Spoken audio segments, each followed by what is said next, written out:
দাবানলের কারণে কানাডার পশ্চিমাঞ্চলীয় প্রদেশ আলবার্টায় জারি করা হয়েছে জরুরি অবস্থা। সেখানকার কর্তৃপক্ষ জানিয়েছে প্রদেশটিতে সক্রিয় রয়েছে শতাধিক দাবানল, যার মধ্যে ৩৬টি দাবানল নিয়ন্ত্রণের বাইরে রয়েছে। কানাডার পশ্চিমাঞ্চলীয় প্রদেশ আলবার্টায় ভয়াবহ রূপ নিয়েছে দাবানল। শতাধিক সক্রিয় দাবানলের আগুন নেভাতে হিমশিম খেতে হচ্ছে নিয়োজিত ফায়ার সার্ভিসের কর্মীদের। এর মধ্যে ৩৬টি দাবানল নিয়ন্ত্রণের বাইরে রয়েছে বলে জানিয়েছেন আলবার্টার প্রিমিয়ার ড্যানিয়েল স্মিথ।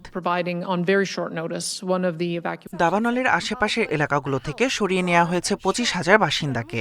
অনেক জায়গায় বাতাসের কারণে আগুন নিয়ন্ত্রণের বাইরে চলে যাচ্ছে বলে জানিয়েছে কর্তৃপক্ষ। নিরাপত্তা বিবেচনায় এডসন শহরের ৮,০০০ বাসিন্দাকে নিরাপদ স্থানে আশ্রয় নেওয়ার জন্য নির্দেশ দেওয়া হয়েছে।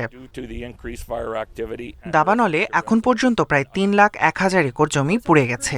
সবচেয়ে বেশি ক্ষতিগ্রস্ত হয়েছে ডেট্রন ভ্যালি ও ফক্স লেক। আগুন নেভাতে কুইবেক ও অন্টারিও থেকে যোগ দিয়েছে অতিরিক্ত ফায়ার সার্ভিসের কর্মী।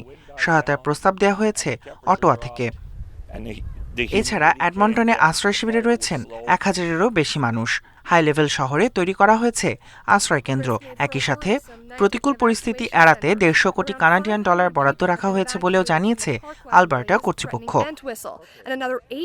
আলবার্টা কানাডার একটি গুরুত্বপূর্ণ তেল উৎপাদনকারী অঞ্চল।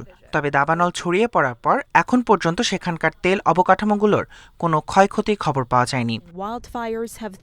Tahmid Abrar, independent news.